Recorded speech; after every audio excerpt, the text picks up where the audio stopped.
One country's money has quietly run the entire planet, and lately, more and more nations are trying to escape it. Today, we answer two questions. Why does the US dollar rule the world? And could anything actually take its place? Right now, de-dollarization is one of the biggest buzzwords in finance, and there's something real behind it. The dollar's share of the world's official reserves has slipped to just under 58%, around its lowest level in 3 decades. Countries in the BRICS group are trading oil and their own currencies, stockpiling gold, and building payment systems designed to bypass the dollar entirely. The headlines say the dollar's reign is ending, but step back for a second. The dollar still makes up about 58% of global reserves. Its nearest rival, the euro, sits around 20%. That is not a close race. So before we ask whether the dollar can be dethroned, we have to understand just how deep its power really runs. So what does it actually mean to say the dollar rules the world? 4 things. First, reserves. When central banks around the world store wealth for a rainy day, most of it is in dollars, about 58 cents of every reserve dollar on Earth. Second, trade. Roughly half of all global trade is invoiced in dollars, including deals that never touch the United States. When a company in Brazil buys goods from a company in Thailand, chances are they price and settle that deal in dollars. Third, currency markets. Close to 90% of all foreign exchange trades have the dollar on one side, and most oil, gold, and major commodities are priced in dollars too. Fourth, payments. The pipes that move money across borders are overwhelmingly dollar payments. Put it together, and the dollar isn't just America's money. It's the world's operating system for money, which raises the real question: why? Why the dollar and not something else? 3 reasons. The first is trust. The United States has deep institutions, the rule of law, and a central bank that operates independently, so the dollar tends to hold its value over time.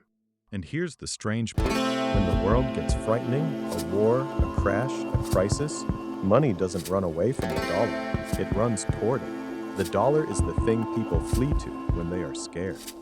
The second is debt. To hold trillions in reserves, you need somewhere safe and enormous to park it. That place is the US Treasury market, the biggest, most liquid pool of safe assets in human history. If you are China or Saudi Arabia sitting on a mountain of savings, there is simply no other market deep enough to hold it. Nothing else comes close. The third, and the strongest, is network effects. Everyone uses the dollar because everyone else uses the dollar. If your suppliers price in dollars and your competitors hold dollars, then you need dollars too. That self-reinforcing loop is incredibly hard for any challenger to break. Economists even have a name for the perks America gets from all this. They call it exorbitant privilege, and those privileges are huge. Because the world constantly needs dollars, the US can borrow money more cheaply than anyone else.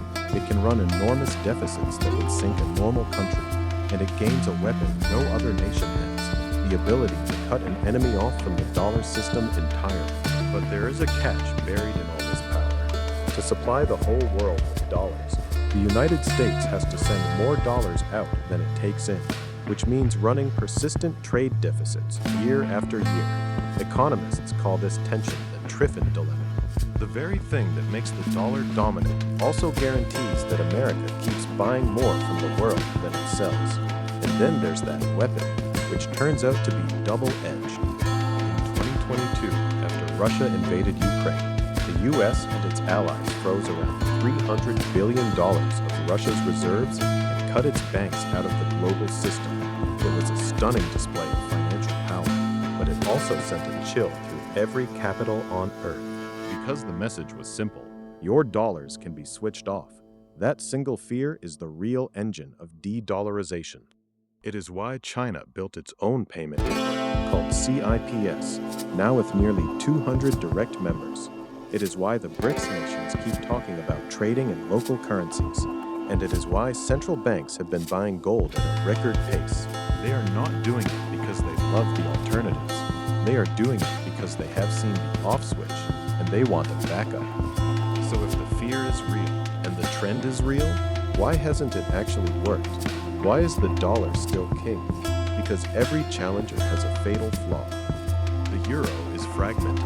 There is no single European treasury, no unified safe bond market big enough to rival America's. China's yuan has a bigger problem.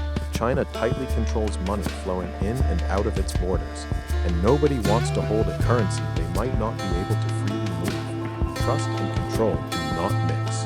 Gold is a wonderful store of value, but it is clumsy. You cannot run a modern economy settling everything in bullion. And a shared BRICS currency? The members do not trust each other enough to pull it off.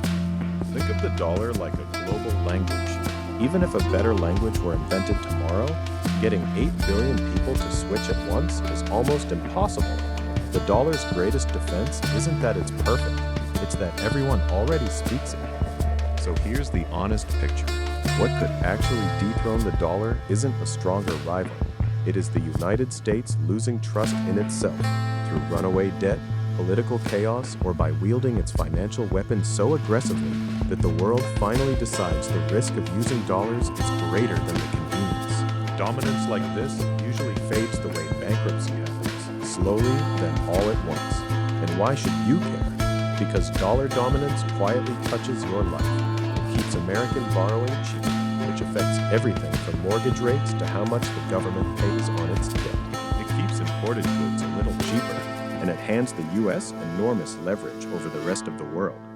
If that dominance erodes, the likely results are higher interest rates at home, pricier imports, weaker sanctions, and a more fragmented, more expensive global economy. So no, the dollar's reign is not ending tomorrow. But for the first time in a generation, the cracks are visible. Watch three things: the reserves, the gold buy, and the new payment systems. That is where this slow, quiet story is being written. If this helped the headlines make more sense, that is exactly why this channel exists. The money story behind the headlines. Subscribe and we'll break down the next one together.